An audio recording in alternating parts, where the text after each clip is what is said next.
السلام عليكم. ساد ujeedaan halkan dabagaala ayaa ka muuqda oo aan iga cararayn waliba aad iigu dhow kaamirada u soo dhawaaday inuu kaamirada qaato raba.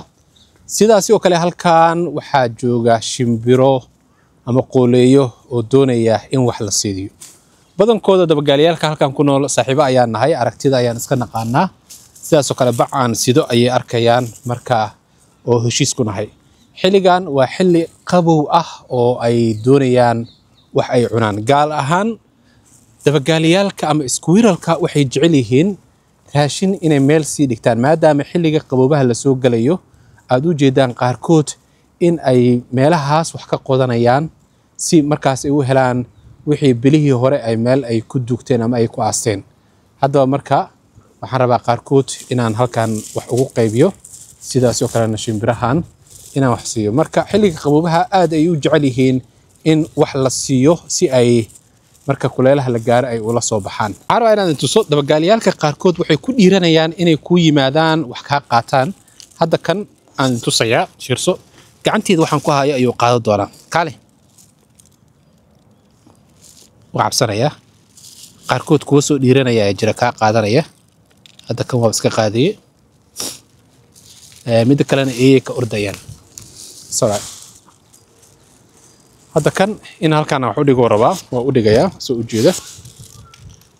Halkaan ayaan u dhigayaa. Halkaas inta badan ka qaataan. Sidaas oo kale shimbiraha iyagana waxay rabaan in wax la siiyo xaq ay leeyihiin. Bal waxooda halkaan ayaan ugu daadinayaa iyagana. Say hore ay ka qaateen. Masago ama garow ayaan u soo gaday sida dadka qaarkood u yaqaanaan. Si ay u cunaan. Waa xilli qaboob ah way u baahan yihiin run ahaantii. Dabagaalaha isagana sidoo kale way u baahan yihiin inay qaataan.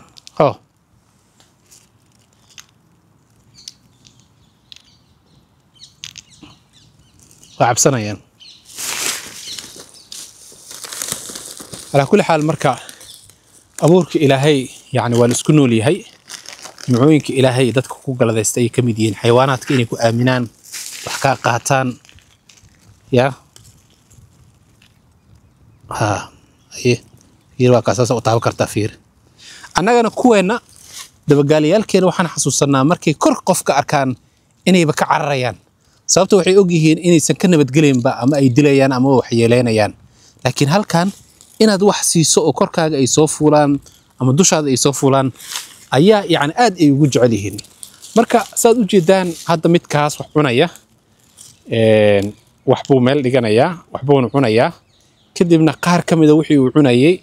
ayuu meel ku keedsanayaa marka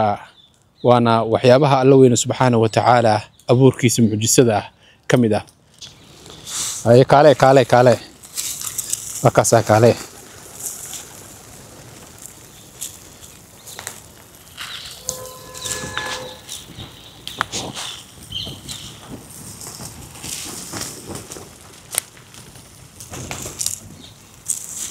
hal bac oo dhan oo garow ah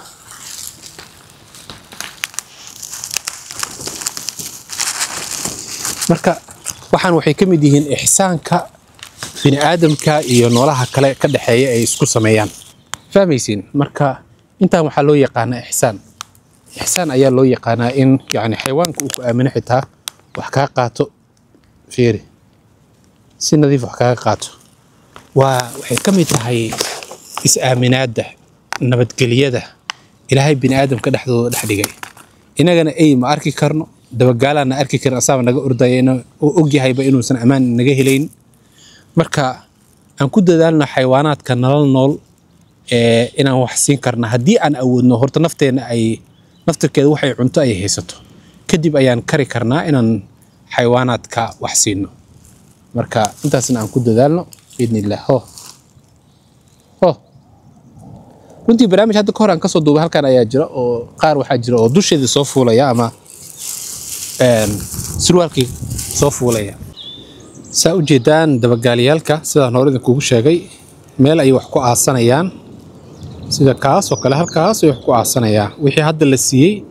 meel ayay dhiganayaan dhamaantood because maxaa yeelay xilliga waxaa la galayaa qaboobaha marka la gaarana wixii qawaha ka dambeeyo yani ayay wixii meesha ay dhigteen kala soo baxayaan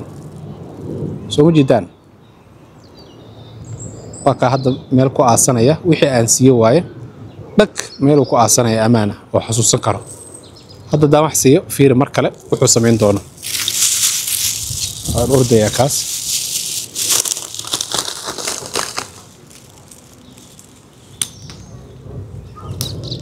laba saddex mar afku qaadanaya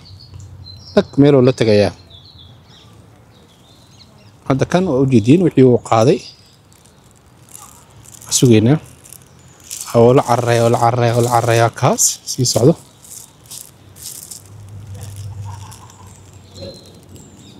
كور أيو لكوري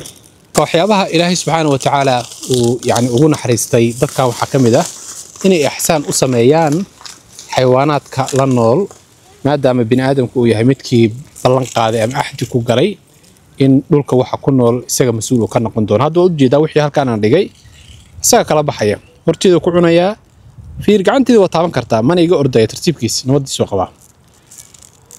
innagana markay naga arkayaan meel yani 1 mitir iyo wax ka badan ay jabsanayaanba ilaahu kuwan sharteeda kuma tusaan ilaa reer faarax iyaga isnabad gelin waaye annagana kuma nabad gelinayaan ayuu isleeyahay halkaana waa kan way ku imaanayaan geedihii ka soo degayaan wixii aad meesha u dhigtay ay kala baxayaan oo cunayaan nabadii ku qabaan iska raaxaysanayaan waa kuwa cayilan sababtoo ah maxaa yeelay dadkii ayaa isnabad geliyay kadibna dadkii waxay soo xasuusteen in xayawaano ay la nool yihiin waajib ay tahay inay wax ka siiyaan nimcada ay haystaan waana mid ka mid ah waxyaabaha ihsaanka Alle u yaqaano bini aadamka ugu naxariisto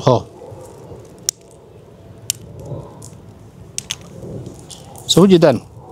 waa kan hadda hoosteeda joogo agteeda wax ku cunayaa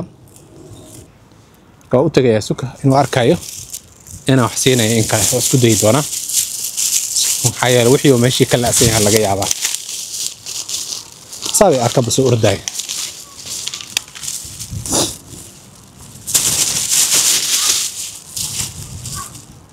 soo jidaan wax buu qodaya meel dhigaya wixii uu la soo baxaya wuu qodaya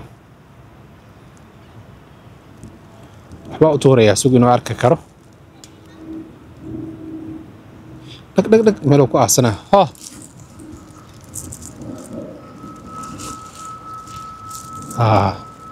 hadduu arkay mid kalena wuu qaatay laba xabaan siiyey dhag afku ku mid saddexaad oo raba dhag waa la carray ma jeedin hadda kaa la carray meel buu ku aasaya marka ay mid kale hoosteeda taagan kaale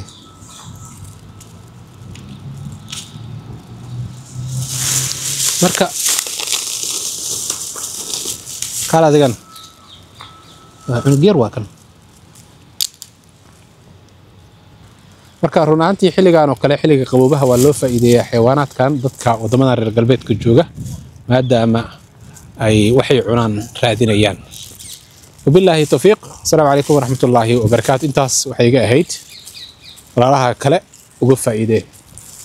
dadka joogana iyagana ha isku gargaaraan kadibna si Ilaahay subhanahu wa ta'ala umada guud ahaanba iyo xayawaanaadka la nool uu ugu gargaaro